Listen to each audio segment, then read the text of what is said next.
अस्सलाम वालेकुम everyone, welcome back to my channel. क्या हाल चाल है? मैं ठीक नहीं हूँ क्योंकि मेरा गला ख़राब है। कोई बात नहीं, हम फिर भी रिकॉर्डिंग कर लेंगे। तो मेरे बालों को देखकर ही आप लोगों को आइडिया हो गया होगा कि आज की वीडियो कितनी ज़रूरी है। तो लास्ट 3 वीक से क्योंकि कंटिन्यूसली मैं गर्म पानी के साथ बाल धो रही हूँ और कुछ ऑयलिंग भी नहीं हो रही थी और मेरे बाल इतने ज़्यादा ड्राई हो रहे थे कि मैं कंडीशनर वगैरह भी अप्लाई कर रही थी, लेकिन मुझे हो रहा था मेरे बाल सॉफ्ट नहीं हो रहे। मैं जितना मर्ज़ी ब्रश करती थी मेरे बाल हमेशा इसी तरह रहते थे और मैं ब्रश करती थी, नेक्स्ट टाइम जब करती थी फिर वैसे ही हो जाते थे। तो मैं इतना तंग आ गई थी, मैंने कहा यार मुझे कुछ तो करना पड़ेगा। फिर मेरे एकदम माइंड में आया कि जब मैं जद्दा में थी तो मैं मास्क लगाती थी और एक टेक्निक करती थी उसके साथ, तो जिससे बाल बहुत स्मूथ हो जाते थे।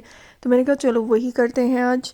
तो हेयर मास्क आप लोगों को पता है मार्केट में इजीली अवेलेबल है। वाटिका का ले लें, पेंटीन का ले लें, लॉरियल का ले लें, लॉरीज़ एक ब्रांड है। ये सारे बहुत इजीली कारफोर पे भी अवेलेबल हैं और अल फतेह पर भी हैं। फतेह पर तो मैंने ये वाटिका के भी देखे हैं और लॉरीज़ वाले भी देखे हैं, तो आपको बहुत आराम से मिल जाएंगे। कोई भी आप ले लो जो आपको अच्छा लगता है। तो मेरे पास काफ़ी सारे हैं, तो मैंने कहा चलो आज मैं ये वाटिका वाला यूज़ करती हूँ। मुझे बस इससे ना एक कंप्लेन है कि इसकी स्मेल बहुत स्ट्रॉन्ग है, मतलब इंसान का ना दिमाग हिल जाए, दिमागी तवाज़ुन तो वैसे ही बंदे का हिल जाए, इतनी इसकी स्मेल स्ट्रॉन्ग है। लेकिन चलो कोई बात नहीं, हम लोग स्टार्ट करते हैं और थोड़ा सा प्रोडक्ट भी वेस्ट नहीं करेंगे कंजूस। ये प्रोडक्ट आप डायरेक्ट लगा सकते हो लेकिन मैं डायरेक्ट यूज़ नहीं करती हूँ। क्यों, वो भी मैं आप लोगों को बताती हूँ। तो मेरे बालों में 3 टेबल स्पून जो है वो लग जाएगा पूरे बालों में आराम से। और मैंने कहा चलो मैं 2 मिक्स करती हूँ आज। तो मैंने ये दूसरा वाला भी 1 टेबल स्पून ये लिया और 2 टेबल स्पून जो ये वाटिका का पिंक वाला है ये। और इसके अंदर थोड़ा सा मैंने पानी ऐड किया, 1/4 कप। अच्छा, पानी क्यों ऐड करना है? क्योंकि ये इतना थिक प्रोडक्ट है। अगर आप डायरेक्ट इसे अपने बालों में अप्लाई करोगे तो ये बहुत ज़्यादा यूज़ होता है, मतलब आप अपना प्रोडक्ट वेस्ट कर रहे हो और मेहनत भी बहुत ज़्यादा कर रहे हो। तो इसलिए अगर आप इस तरह से पानी के साथ इसको मिक्स कर लें या इवन दूध के साथ भी मिक्स कर लें तो ये प्रोडक्ट बहुत अच्छा आपका रेडी हो जाएगा, कम यूज़ होगा और मतलब ज़्यादा बार आप इसको यूज़ कर सकते हो। तो मैं हमेशा प्रेफर करती हूँ कि इसी तरह मिक्स करके पानी के साथ तब मैं इसे अपने बालों में अप्लाई करूं, डायरेक्ट ना यूज़ करूं, क्योंकि फिर अगर जिनके और लंबे बाल होंगे तो उनके तो बहुत ज़्यादा प्रोडक्ट लगेगा, तो ये हार्डली एक बॉक्स आप तो 2 बार में ही ख़त्म कर दोगे। तो इसलिए इस तरह से पानी के साथ या फिर दूध के साथ मिक्स करके फिर इसको यूज़ करें। ये देखें कितना पतला सा हो गया है, बहुत पतला भी नहीं कर देना, मतलब इतनी इसकी कंसिस्टेंसी होनी चाहिए कि ये आराम से अपने बालों में अब आप अप्लाई कर सको। जब मैंने निकाला था तो आपने देखा था कितना थिक था। और मेरे सड़े हुए बालों में जो है अब ये लगाना है कुछ इस तरह से। तो ये आप ड्राई बालों में भी लगा सकते हो, लेकिन मैं ड्राई बालों में प्रेफर नहीं करती हूँ। क्यों? क्योंकि ड्राई बालों में लगाने में टाइम बहुत ज़्यादा लगता है, मेहनत बहुत ज़्यादा लगती है और प्रोडक्ट भी बहुत ज़्यादा यूज़ होता है। तो इसलिए ड्राई बालों में ना लगाएं, वेट बालों में लगाएं। मैंने यहाँ पे अपने बालों को कर लिया है अच्छी तरह से गीला। आप डायरेक्ट इस पूरे बाल अच्छी तरह से गीले कर लो या फिर शॉवर के साथ जो स्प्रे होती है उसके साथ थोड़े थोड़े गीले कर लो, तो प्रोडक्ट अप्लाई करना बहुत इजी हो जाएगा।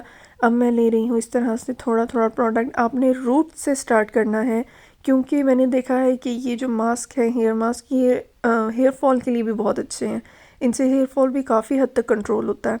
तो रूट से मैं स्टार्ट कर रही हूँ और आराम आराम से इसको एंड तक लगाना है, क्योंकि जिनके बाल ड्राई हैं, फ्रिजी हैं, किसी भी वजह से डैमेज हो गए हैं, तो आप ऑब्वियसली आपको फिर पूरे बालों को अच्छी तरह से ट्रीट करना पड़ता है। तो आपने इस तरह से थोड़े थोड़े बाल, मतलब इतने भी कम नहीं लेने क्योंकि बहुत ज़्यादा टाइम भी नहीं लगाना, क्योंकि अगर आप इस तरह से लगाने बैठोगे थोड़े थोड़े बालों में तो आपको बहुत ज़्यादा टाइम लग जाएगा। तो इतना ज़्यादा टाइम लगाने की ज़रूरत नहीं है। इस तरह से 2 इंचेस के सेक्शन लें, रूट्स पे अप्लाई करें और फिर उसके बाद पूरे बालों पे थोड़ा थोड़ा प्रोडक्ट लेके अप्लाई करना शुरू करें। बहुत ज़्यादा प्रोडक्ट नहीं लगानी है क्योंकि फिर जब आप शैम्पू करोगे तो वो इतना इजीली निकलता भी नहीं है। क्योंकि लास्ट टाइम मैंने क्या किया था, मैंने ड्राई बालों में अप्लाई किया था, एक तो प्रोडक्ट ज़्यादा लगा था, ऊपर से मैंने जज्बात में आके इतना ज़्यादा लगा दिया था कि जब मैंने शैम्पू भी किया तो वो शैम्पू के बाद भी नहीं उतरा था, तो कहीं कहीं रह गया था। तो इसलिए मैं जब अपने बालों में अप्लाई कर रही हूँ तो मुझे पता चल रहा है मेरे बाल, क्योंकि मैंने जब एक बार एक्सटेंसो किया था मेरे बाल जल गए थे। उसकी वजह से जब मैं टच करती हूँ तो मुझे पता चल जाता है मेरे बाल जहाँ से बहुत ज़्यादा ड्राई और बेचारे फटे हुए हैं, वहाँ मुझे टच करते ही पता चल जाता है कि यहाँ पे मुझे ज़्यादा प्रोडक्ट की ज़रूरत है। तो मैं वहाँ पे थोड़ा सा ज़्यादा अप्लाई कर लेती हूँ ताकि वहाँ से बाल ज़रा ज़्यादा स्मूथ हो जाएं, क्योंकि बीच बीच में से जले हुए हैं तो वहाँ पे क्या होता है कि आप वहाँ से कटिंग नहीं कर सकते हो बीच में से। तो उसके लिए मुझे वेट करना पड़ रहा है कि जैसे जैसे मेरे बालों की ग्रोथ हो रही है तो मैं वैसे वैसे नीचे नीचे से बालों को थोड़ा थोड़ा ट्रिम कर रही हूँ अब। तो ऑब्वियसली उसमें थोड़ा टाइम लगेगा, 1 साल तो तकरीबन लग जाएगा थोड़े थोड़े ट्रिम करते करते, तब जाके मेरे बाल ठीक होंगे। तो ये एक बहुत मेहनत वाला काम है कि अगर आपने अपने बाल जला लिए या किसी तरह से डैमेज कर लिए तो इतनी जल्दी ठीक नहीं होते हैं। खैर अब मैं लगाती जा रही हूँ, आप लोग देख रहे हो कि मैं प्रोडक्ट इस तरह से थोड़ा थोड़ा अप्लाई कर रही हूँ पूरे बालों में और अच्छी तरह से बालों को कर रही हूँ कवर। तो मुझे था क्योंकि मेरे बाल इतने ज़्यादा ड्राई हो रहे थे और अभी शादी आई थी तो उस पर स्ट्रेटनर, कर्लिंग रॉड, क्रेम्प, मतलब क्या कुछ नहीं यूज़ किया था बालों पे, ऊपर से स्प्रे अलग। तो फिर आपको पता है बालों की क्या तबाही होती है, कितने ज़्यादा ड्राई हो जाते हैं कि ब्रश करना भी मुश्किल हो गया था बालों में। तो इसलिए मैं थोड़ा सा ज़्यादा प्रोडक्ट जो है वो आराम आराम से लगा रही हूँ थोड़े थोड़े बालों में। अदरवाइज़ मैं ज़्यादा ज़्यादा बाल लेके जल्दी जल्दी लगा लेती हूँ जब मेरे बाल बहुत ज़्यादा कोई ड्राई वगैरह नहीं होते हैं। बहुत सारे लोग ये भी सोच रहे होंगे कि ये तो केमिकल्स होंगे तो रूट्स में लगाना क्या सेफ़ है। ये बिल्कुल सेफ़ है क्योंकि उन लोगों ने ये बनाया ही इस तरह से हुआ है कि आप ये रूट्स में लगा सकते हो और इंशाल्लाह आप देखोगे कि आपका इससे हेयर फॉल कम होगा। इंशाल्लाह ज़्यादा तो बिल्कुल नहीं होगा। आप जब यूज़ करोगे तो आपको आइडिया होगा। तो आप किसी भी ब्रांड का ले सकते हो, ये नहीं सोचना कि मैंने वाटिका यूज़ किया है तो आपने भी वाटिका ही यूज़ करना है। आपको जो भी ब्रांड अवेलेबल है, लॉरियल का, वाटिका का और उसके अलावा पेंटीन का, जो भी अच्छा ब्रांड मिल रहा है आपको, आप वो ले लो। सभी तकरीबन एक जैसा काम करते हैं और ये सारे ही इजीली अवेलेबल हैं और रीज़नेबल हैं, मतलब कोई बहुत एक्सपेंसिव नहीं है। तो आपको ये आराम से मिल जाएंगे। तो अक्सर ऐसा होता है इन मास्क को लगाते हुए ना हेयर फॉल भी हो रहा होता है, मतलब पता चलता है बाल टूटते हैं क्योंकि आपने थोड़े थोड़े सेक्शंस से लगाना होता है। तो इसमें कोई परेशान होने वाली बात नहीं है। जो बाल टूटने हैं वो तो टूटेंगे ही, आप किसी भी तरह से उन्हें रोक नहीं सकते हो। तो खैर ये लग गया पूरे बालों में मेरा हेयर मास्क। अब आ गए हैं हम लोग स्टेप नंबर 2 पे। इसके लिए आपको चाहिए अपना स्ट्रेटनर, कोई भी स्ट्रेटनर चलेगा, और उसके बाद आपको चाहिए फॉइल पेपर। अब आप सोचोगे ये मतलब क्या करना है इसके साथ। तो हम अपने बालों को जा रहे हैं जलाने। यस मैं अपने बालों को लगी हूँ पकाने। तो स्ट्रेटनर पे आपने इस तरह से फॉइल पेपर रैप करना है। सिर्फ 2 बार करना है, 2 बार से ज़्यादा नहीं करना, क्योंकि वो बहुत ज़्यादा अगर आप रैप कर लोगे फिर वो गर्म नहीं होगा। तो इस तरह से रैप कर लें और ऊपर से ट्विस्ट कर लें ताकि ये उतरे नहीं।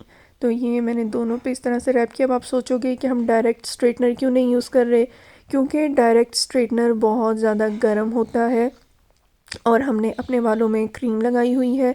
अगर आप डायरेक्ट स्ट्रेटनर यूज़ करोगे तो आपके बाल पक जाएंगे तो हमें अपने बालों को पकाना नहीं है, हमें सिर्फ जो प्रोडक्ट है फॉइल पेपर, ये मैक्सिमम स्पीड पे है मेरा स्ट्रेटनर इस टाइम, और सॉरी नॉट स्पीड पे, टेम्परेचर पे है तो ये टेम्परेचर जो है मैक्सिमम, ये फॉइल पेपर को सिर्फ गरम करेगा, हल्का सा गरम होगा ये। उस तरह में आप देख सकते हो, जबकि मैंने क्रीम लगाई हुई है। अगर मैं स्ट्रेटनर वैसे यूज़ करूँगी तो मेरे बाल जल जाएंगे, प्रोडक्ट पक जाएगा और हमारी शामत आ जाएगी। तो आपने फॉइल पेपर से क्या होगा, अब आप देखो मैं टच भी कर रही हूँ। अगर ये इतना ज़्यादा गर्म होता तो मैं कभी भी अपने बालों को हाथ ना लगा पाती, क्योंकि वो ऑलरेडी गीले हैं क्रीम की वजह से। तो आपने इस तरह से थोड़े थोड़े स्ट्रैंड लेके और हर स्ट्रैंड के ऊपर 3-3 बार आपने करना है। तो इससे क्या होगा, आपका जो प्रोडक्ट है, हमारे बालों में हम लोग केमिकल्स इतने यूज़ करते हैं, शैम्पूज़, कंडीशनर वगैरह, मतलब ये सारी चीज़ें जो हम यूज़ करते हैं ना, ये सारी चीज़ें हमारे बालों पे इतना ज़्यादा बिल्डअप हो जाती हैं या इतना ज़्यादा बिल्डअप क्रिएट करती हैं कि उसके बाद जब हम लोग इवन ऑयल्स भी लगा रहे होते हैं ना, तो ऑयल भी हमारे बालों के ऊपर कोई काम नहीं करते। हमें लगता है कि हम ऑयलिंग कर रहे हैं और हमारे बाल ऐसे हो जाएंगे, या हम प्रोडक्ट्स यूज़ कर रहे हैं ऐसे हो जाएंगे, लेकिन वो हमारे बालों के जो मेन हमारा बाल है उस तक पहुंचता ही नहीं है प्रोडक्ट। तो उसकी वजह से वो कोई काम ही नहीं करता। तो इस तरह से जब आप प्रोडक्ट लगा के हल्का सा वार्म करोगे उसे, तो वो आपके बालों पे सही काम करेगा। मतलब जो हमें असल रिज़ल्ट्स चाहिए ना, वो फिर आपको मिलेंगे। समटाइम आपको प्रोडक्ट लगाने से, सिर्फ लगाने से रिज़ल्ट्स मिलते भी नहीं हैं। इस तरह से मैं स्ट्रैंड्स ले रही थी और 3-3 बार कर रही थी और बहुत नॉर्मल सा ये गर्म था कि मुझे इवन फ़ील भी नहीं हो रहा था। मैंने डायरेक्ट फॉइल पेपर पे भी आप हाथ लगा के देखोगे तो आपको इतना कोई गर्म फ़ील नहीं होगा।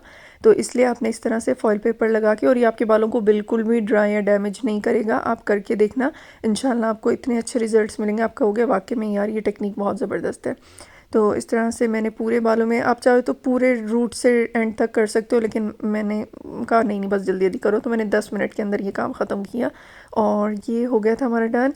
अब आप अपने बालों को कवर कर लो। कम से कम आपने 3 घंटे के लिए छोड़ना है और ज़्यादा से ज़्यादा आप इसे ओवरनाइट लगा के बेशक सो जाओ और सुबह उठ के वॉश कर लो, कोई मसला नहीं है, कोई आपको प्रॉब्लम नहीं होगी।